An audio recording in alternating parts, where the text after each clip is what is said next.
Judiciary क्या होती है? What is judiciary? Judiciary is the system of interconnected courts that administers justice in the name of state. Is Indian judiciary dependent और independent? Indian judiciary is independent. कहने का independent है, लेकिन depend करता है कि कौन है वहाँ पे. जो जिसका किसी का बायस रहेगा तो ऑब्वियसली डिपेंडेंट हो जाएगा, अनबायस रहेगा तो इंडिपेंडेंट रहेगा. What is the present location of supreme court of India? Supreme court presently कहाँ पे है? ये तिलक मार्ग न्यू दिल्ली में है. When did supreme court devise the mechanism of PIL? PIL मतलब public litigation, public PIL public investigation litigation, ऐसा कुछ था ना. Public interest litigation, public interest litigation या पीपल्स इंटरेस्ट लिटिगेशन. एक बार चेक कर लेते हैं. PIL, what is PIL? जब कभी भी डाउट हो तो हमें चेक कर लेना चाहिए. ये क्या दिखा रहा है? Pacific international line? नहीं नहीं, PIL full form.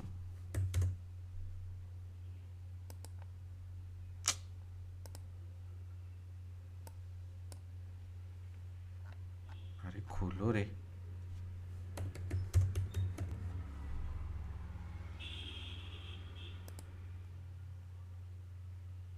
Public interest litigation, public interest litigation इसका मतलब क्या होता है? It refers to the law, action और use of legislation to encourage और increase the question of public concern for equality and human rights. It is often a government interest legal action और other act for the public's good. Okay, PIL जैसे बोलते हैं ना, PIL file करेंगे, तो अभी जाओ पीआईएल फाइल करो. Public interest litigation. The supreme court devise the mechanism, अरे यहीं पे तो आंसर लिखा था. The supreme court devise the mechanism of public interest litigation इन 1980. 1980 में पब्लिक इंटरेस्ट लिटिगेशन आया था. सुप्रीम कोर्ट ने ये मैकेनिज्म को डिवाइस किया था. State the levels of court in our country.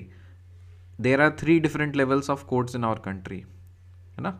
एक सुप्रीम कोर्ट है, एक हाई कोर्ट है और एक सबॉर्डिनेट कोर्ट्स है. What is meant by the term equity? Equity का मतलब क्या है? This refers to the court declaring that the person is not guilty of the crime which he or she was tried for by the court. मतलब जो भी charges लगाए थे वो सारे चार्जेस गलत हैं और कोई भी गिल्टी नहीं है. मतलब वो जो विक्टिम है वो गिल्टी नहीं है. Right few example of criminal law. Criminal law theft हो गया, हरासिंग अ वुमेन हो गया, to bring more dowry, murder. Full form of PIL क्या है? Public interest litigation. एफआईआर का फुल फॉर्म क्या है? First investigation report. एफआईआर का फुल फॉर्म क्या है? First investigation report. Name 3 presidency cities in which high courts were first established. 3 presidency cities थे जहाँ पे हाई कोर्ट इस्टेब्लिश किए गए थे. एक तो कैलकाटा, एक तो बॉम्बे, मतलब वो कैलकाटा, बॉम्बे, मद्रास. 3 प्रेसिडेंसी थे, Calcutta, Bombay, Madras. So presidency cities of Calcutta, Bombay, Madras. कब हुआ था ये? 1862 में. 1862 में हाई कोर्ट्स इस्टेब्लिश्ड हुए थे. Name 3 presidency cities in which high courts were first established. High courts कब इस्टेब्लिश हुए थे? Presidency cities of Calcutta, Bombay, Madras 1862 में. कैलकाटा, बॉम्बे, मद्रास 1862 में. कैलकाटा, बॉम्बे, मद्रास 1862 में. Name 3 presidency cities in which the high courts were first established. High courts were first established in 3 presidency cities of Calcutta, Bombay, Madras in 1862. Name 3 presidency cities in which the high courts were first established. The high courts were first established in 3 presidency cities of Calcutta, Bombay, Madras in 1862. What is an independent judiciary? An independent judiciary implies that the other branches of government, which are the legislature and the executive, cannot interfere in the work of such a judiciary. Independent judiciary का मतलब होता है जो government के other branches है ना, legislature और executive, वो दोनों मिल करके या अकेले अकेले भी जुडिशरी के काम में टांग नहीं अड़ा सकते.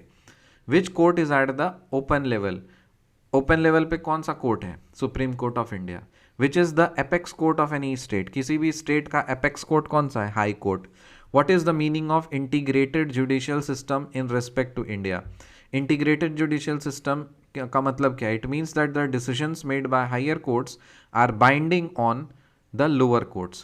The decisions made by higher courts are binding on the lower courts. मतलब अगर ऊपर के कोर्ट ने अगर कोई भी डिसीजन आदेश दिया है, इसका मतलब है उसके नीचे के जितने भी कोर्ट्स हैं वो सब बाध्य होंगे. Where does a person can appeal if they believe that the decisions are made by the lower court is not just? कहाँ पे मतलब जो डिसीजन सपोज लोअर कोर्ट में कोई फैसला सुनाया गया तो उनको लगा कि ये जस्ट नहीं है, तो फिर कहाँ पर्सन कहाँ जा सकता है? उस हायर कोर्ट में जा सकता है. So a person can appeal to a higher court if they believe that the judgment passed by the lower court is not just. What is meant by compensation? Compensation का मतलब क्या होता है? Compensation का मतलब होता है कि पैसा देना. कोई भी अगर इंजरी हुआ है, लॉस हुआ है उसके कारण से, हरासमेंट के कारण से, तो उसके बदले में उसका भुगतान करना, मुआवजा देना, उसको बोलते हैं कॉम्पनसेशन. किस साल में पीआईएल मैकेनिज्म सुप्रीम कोर्ट ने डिवाइस किया था? 1980 में. पीआईएल मैकेनिज्म सुप्रीम कोर्ट ने किस साल में डिवाइस किया था? 1980. Which law deals with conducts और acts that the law defined as offences? कौन सा लॉ है जो कि कंडक्ट और ऑफेंसेस, मतलब विच लॉ डील्स विथ, कौन सा लॉ डील करता है कंडक्ट और acts that the law defined as offences? जो भी लॉ है जिसको ऑफेंसेस डिफाइन करता है उसको कौन सा लॉ डील करता है? Criminal law. When was the supreme court established in India? Supreme court कब एस्टैब्लिश हुआ था इंडिया में? 26 जनवरी 1950. उसी दिन जिस दिन भारत का रिपब्लिक डे मनाते हैं हम लोग, गणतंत्र दिवस, जिस दिन कॉन्स्टिट्यूशन को हम लोगों ने इफेक्टिव हुआ था, उसी दिन हम लोग सुप्रीम कोर्ट का एस्टैब्लिश्ड कार्ड मनाते हैं. तो supreme court was established on 26 January 1950. What does the term eviction refer to? Eviction refers to the removal of persons, land, homes that they are currently living in. Eviction का मतलब होता है जहाँ पे भी presently लोग रह रहे हैं ना, वहाँ से उनको भगा देना, eviction कर देना. So eviction refers to the removal of the persons, land, homes that they are currently living in. जहाँ पे भी लोग रह रहे हैं उनकी ज़मीन को खाली करा देना, घर खाली करा देना, उसको बोलते हैं eviction. मिलते हैं आपसे अगली वीडियो में, तब तक के लिए बाय.